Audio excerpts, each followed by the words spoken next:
Hi, my name's Dave Black. I want to welcome you to our fourth video that Paul Peregrine and I have made these past several months.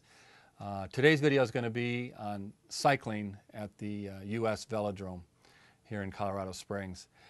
But before we get into that video, I thought it might be helpful to try and start this one off with a little explanation of why we're doing some of these things, why we're using speedlights, why not traditional strobes, just a little bit more background.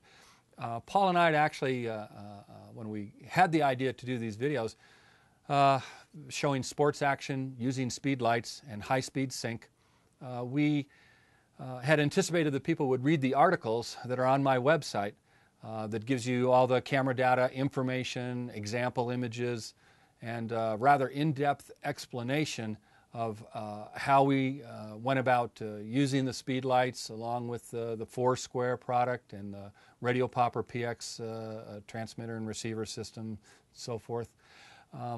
We had hoped that those would kind of go a little hand in hand, but I've kind of come to realize that some people they're watching the videos and they love them and they're getting a lot out of them, but they don't always explain everything that we'd doing there. We'd hope they'd go hand in hand. So I thought maybe we'd start this video out with just a little bit of explanation about just kind of where this all came about, why we're doing this whole thing.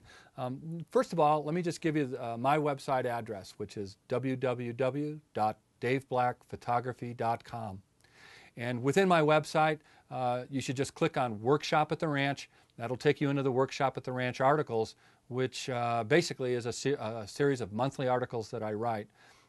Here in 2010, which is when this video was made, we did a series of projects using Nikon SB900 speedlights to strobe sports action, both indoors and outdoors.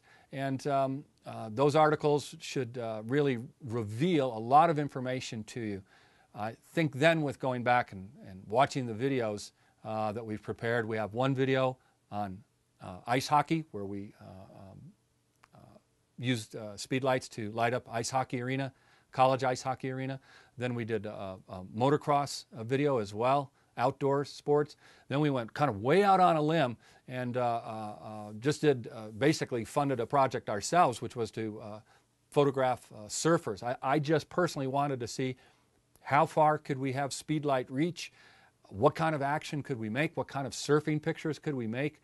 That video has gotten probably the most feedback, and if you haven't seen it, it's kind of a wild one. I realize it's a little on the extreme side, but pretty much I just wanted to push the envelope as far as I could. I just wanted to know just what could be possible, because anything less than surfing, which is a great distance to not only photograph at, but to light up, certainly would open up a lot of possibilities for people.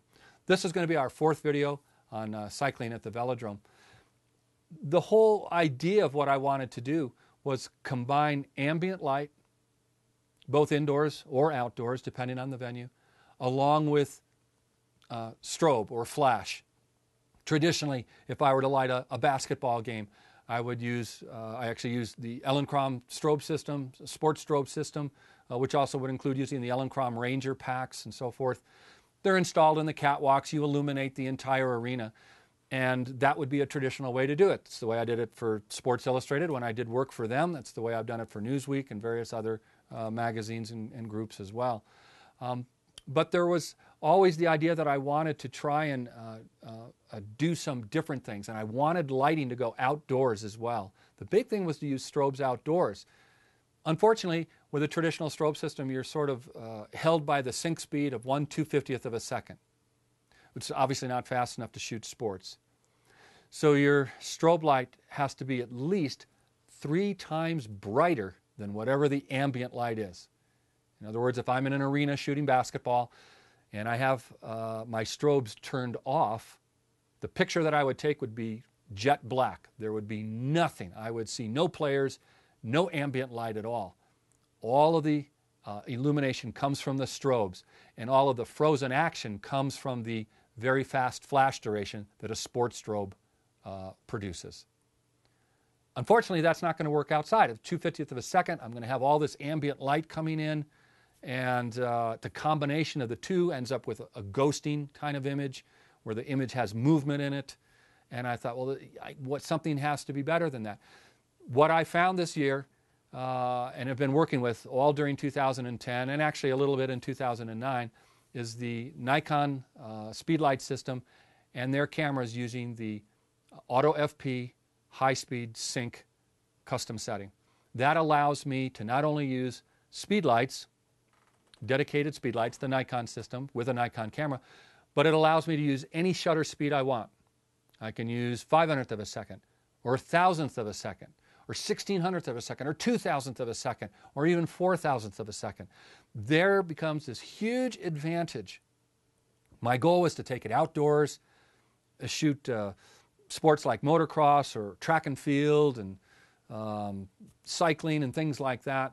But I found that I could do a lot more with it, and that's what took us to the ice hockey arena. I said, well, what if we just tried to light an ice hockey arena?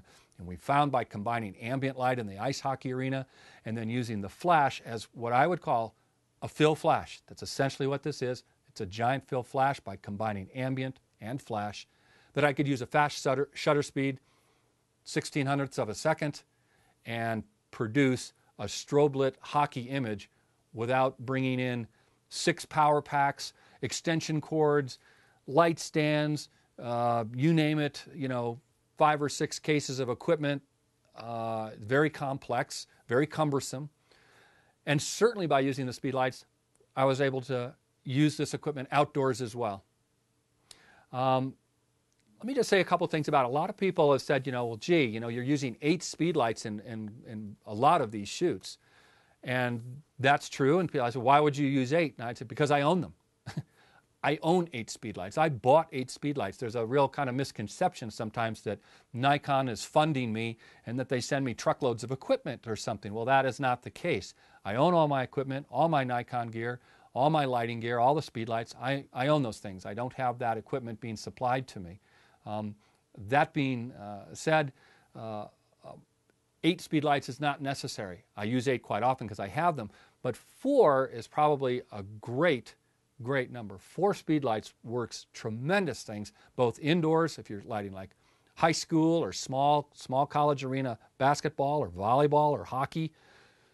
4 speedlights is going to get a lot of light because you're combining it with the ambient light. All you're really trying to do is fill flash just enough to clean up the color, to use the high-speed sync, freeze the action, and produce a more strobe-lit stylization, a more strobe-lit picture, which to me just looks the best. It really does.